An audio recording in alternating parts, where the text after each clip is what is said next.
नमस्कार, आपका स्वागत करती हूँ डीएनपी इंडिया में। इस वक्त की 10 बड़ी खबरों से हम आपको रूबरू कराते हैं। तो आइए शुरुआत करते हैं खबरों का सिलसिला। उत्तर प्रदेश की योगी आदित्यनाथ सरकार ने अपने कार्यकाल के 4 साल पूरे कर लिए हैं। इस मौके पर मुख्यमंत्री योगी आदित्यनाथ ने प्रदेश की जनता के नाम एक चिट्ठी लिखी है, जिसमें उन्होंने पिछले 4 साल की उपलब्धियों को गिनाया है। योगी आदित्यनाथ ने अपनी चिट्ठी की शुरुआत पूर्व प्रधानमंत्री अटल बिहारी वाजपेयी की कविता के साथ की है।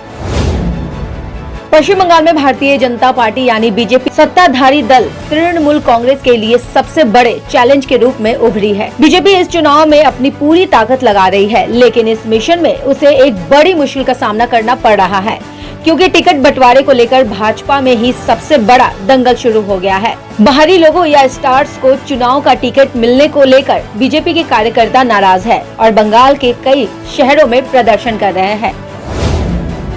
बिहार विधानसभा चुनाव में एआईएमआईएम के परफॉर्मेंस की पार्टी चीफ असदुद्दीन ओवैसी काफी उत्साहित थे, जिसके बाद उन्होंने बंगाल से लेकर पूरे यूपी तक चुनाव लड़ने की बात भी कही थी।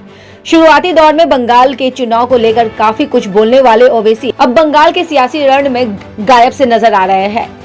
यही नहीं, ओवैसी की पार्टी एआईएमआईएम के बंगाल संयोजक सैयद जमीरुल हसन ने उनसे अलग रास्ता अख्तियार कर लिया है। बताया जा रहा है कि जनवरी में जब ओवैसी ने फुरफुरा शरीफ जाकर पीरजादा अब्बास सिद्दीकी से मुलाकात की थी, उसी के बाद से हसन नाराज चल रहे थे।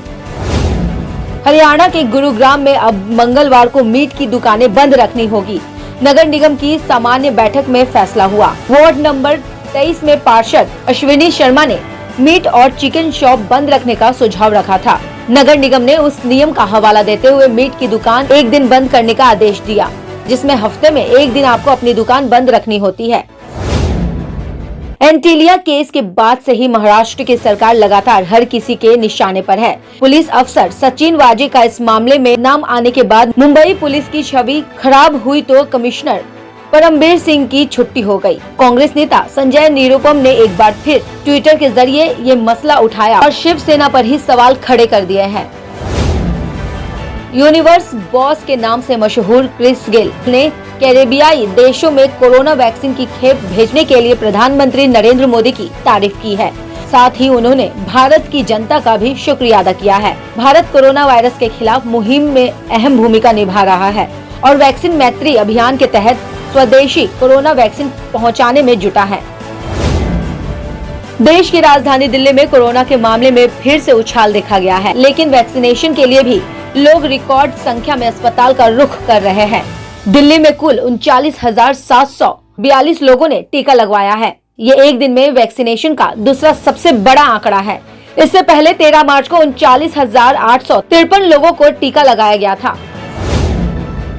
दिल्ली पुलिस की स्पेशल सेल ने मजनू का टीला इलाके से 2 ड्रग्स तस्करों को गिरफ्तार किया है। पुलिस ने उनके कब्जे से हेरोइन की एक बड़ी खेप बरामद की है, जिसे लेकर वो दिल्ली आए थे। तस्कर हेरोइन को एक एसयूवी कार में लेकर सप्लाई करने जा रहे थे, लेकिन उससे पहले ही स्पेशल सेल टीम ने उन्हें धर दबोचा। उनके पास से बरामद की गई हेरोइन की कीमत बाजार में करीब 60 करोड़ रुपए बताई जा रही है। कोरोना के बढ़ते मामले को देखते हुए फ्रांस ने पेरिस के साथ कई रीजन में 1 महीने के लॉकडाउन का ऐलान किया है। हालांकि इस दौरान जरूरी सामानों के दुकान और स्कूल खुले रहेंगे। इस बीच स्पेन और इटली ने एस्ट्राजेनेका वैक्सीन का इस्तेमाल फिर से शुरू कर दिया है। इस वैक्सीन की वजह से खून का थक्का जमने की कथित खबरों के बाद इसका इस्तेमाल बंद कर दिया गया था।